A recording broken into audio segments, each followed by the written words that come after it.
Hi everybody, I'm just going to do a video on glazing, stilting, firing, dry footing. I've given the glaze a whisk up with a normal drill with a paint paddle just for my DIY shop, just to make sure that it's well and truly mixed. It's the right consistency for my glaze. My glaze goes on quite thin and goes a long way. It dries within about 6 seconds. The way that I test the glaze is by using a blank plate that hasn't got any colour on it. If I'm not sure if it's mixed properly or I'm training somebody. So obviously I know that this is great and ready to use, so I'm just going to dip. It takes longer to dry on a painted area than where there's no paint. So I make sure that there is no dust in any of my bisque. And then this is thrown pots that people have done with, and it's just got clay paint on it. I use dipping tongs, which when I buy them, I make them really loose, undo the pin and put WD-40 on it so it's really loose, and then just dip. Now my dip is an in and out dip. As I say, it dries very quickly, I'll show you. So just in and then out. And you can see that it's drying to the touch. You can see now, look, it's just about dry, and I can pick it up with my hands. And I'll pop it on there. So I'll try and stilt another piece. So just crank it on, in, out, little shake, make sure there's all the glaze comes out of it. And look, you can see it's dry to the touch. It takes about 6 seconds. In and out, little shake. Now if it takes longer than 6 seconds, it's because it's too thick, and that's dry to the touch. And I'm putting all the pots on stilt mats, drying mats, which stops them sticking to the table. So I think that's just about dry, just not quite dry to there it is, dry to the touch. Now this one will take a little bit longer because it's slightly shiny inside. And I always dip such as bowls upside down so it doesn't collect inside.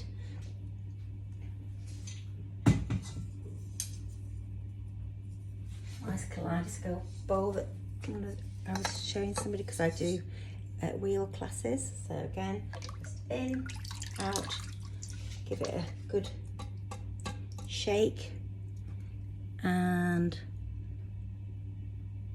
dry to the touch.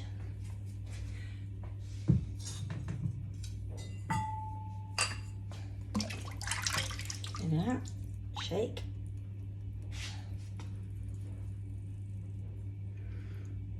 Dry to the touch.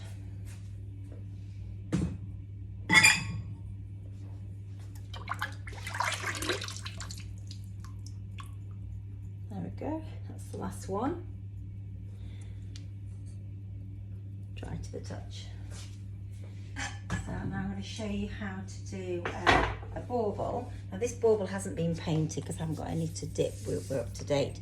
But when I'm doing baubles, I put my little finger in like this and just hold onto the edge and just dip it in and out.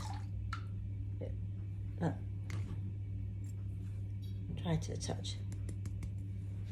Okay, so the reason I do that is because then I'm going to stilt it, and the way that I stilt my baubles are on my refractory blocks that I've had made and that I sell.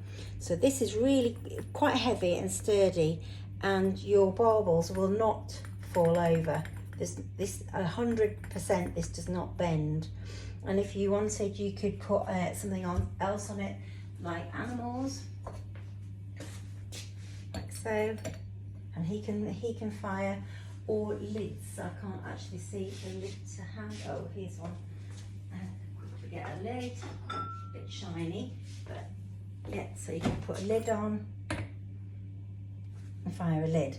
So they're not just for Christmas. And the other thing that I do with the bauble stilts is I use them sometimes if I need a little bit of height for something. Let's say the kiln was full and I just thought, oh, there's a space there for me to put that in. If I put a couple of blocks on, then I can put my plate on top and it's above the things underneath it. So the other aid that I have for firing things is the firing line. So this is a firing line, and again it's the same wire, and you can undo it and put it away, but this you put things like flat ornaments on. So here we've got a flat ornament, you put that in there and it fits 17 on the top and 17 on the bottom.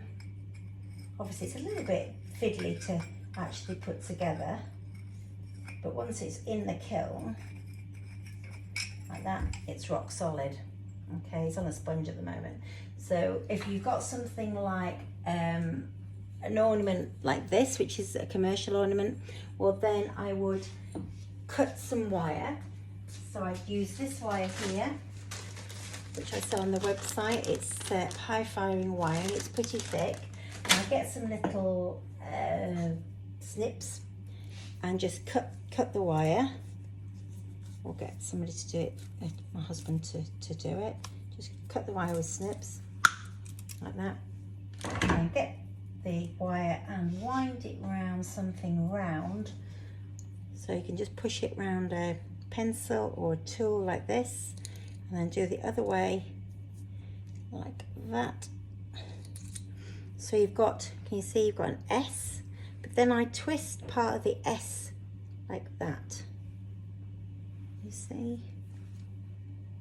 And then what I do is I haven't measured this, so it's probably not correct, but I put it like that and then pop that on there. And it's not quite, it's a bit long because I should measure it, so I'll just alter it a bit so I can put that back on there and make it slightly shorter like that, and then hang this ornament. Now if it's a really heavy ornament, well then I would maybe put 2 pieces on, because it's not as tough as this firing rod. Now this rod will never bend as well, and as I say, you can put lots of things, so you can undo it. I'll just show you how I fill it. So what I do to fill it is basically I've got all my ornaments, and I make all these ornaments by hand, and then I dip them, and I use this little clean up tool here just to get the glaze out like this with a little bit of water, and then I just thread them all on here, 17 of them like that, while it's not on the rod, and then I put it on the rod and then I just space them out, so that's nice and easy and fires and takes no space up, and you've got no stilts. Because the other thing is, you have to dry foot it. So like this little animal here, he's been dry footed, but if I had not wanted to bother, I could have just put him on here and fired him. And then all of these bowls have got no foot, because they've been done by students on a 2-hour session. So then you have to use stilts. So we've got stilts here too. So you put the stilt right to the outside of the pot, as far to the edge, without being too near the edge, but so that it supports the bottom. And then if you've got any little blemishes, once it's dry, well, drier than it is now, you finger sand it, and any drips you finger sand too. If you've got something that's got a foot, let me see if I can see something that's got a foot handy. Oh, I know it's a cat crying.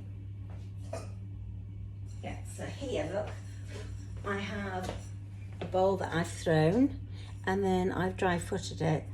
So although it's not painted, just for the purpose of the little video, I'll dip it. So dip it in, give it a little shake, like that. Just wait for it to dry. Okay, right, so that's dry to the touch. And then put it on the dry footing mat. Now I ask students not to paint their pieces, but this is a neoprene dry footing mat, and all you do, it's damp, so it's got a little bit of water in it, not much, it's damp, and then you can see within seconds you can dry foot all your pottery. A full kiln load, and I have a 140 litre kiln, takes me about 15 minutes to dry foot everything.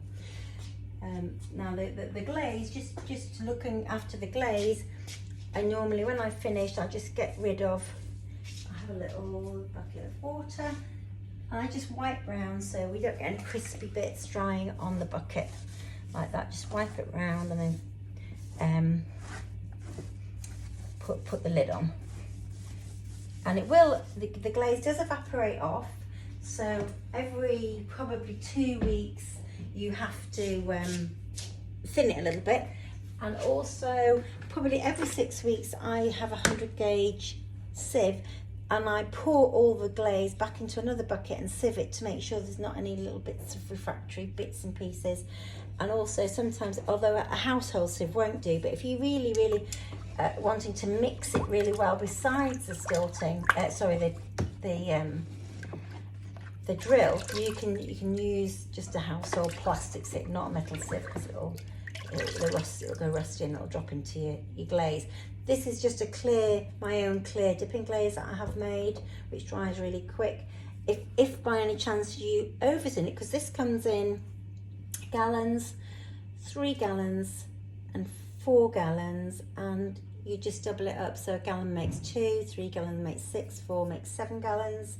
If by any chance you do thin it too much, you just put some enhancer in it and that will make it go thick instantly. So give the enhancer a little shake. If I put a little bit on top of there, you can't see with the camera, but if I dip 2 fingers in, so if I dip the finger in where that was, you'll see it's quite thick. But if I dip the finger in the other, it's not as thick. You can see it's a different colour. On this finger it hasn't covered as much, but the enhancer's made it go thick. Anyway, I hope that was a useful thing for you, because at the moment obviously with lockdown I can't train anybody and there are people trying to set up, and so this is all about glazing and dry footing and stilting. But if you've got any questions, please do comment underneath the video, and it's totally free to subscribe, and you're welcome to call me anytime if you need help. Thank you for watching. Bye.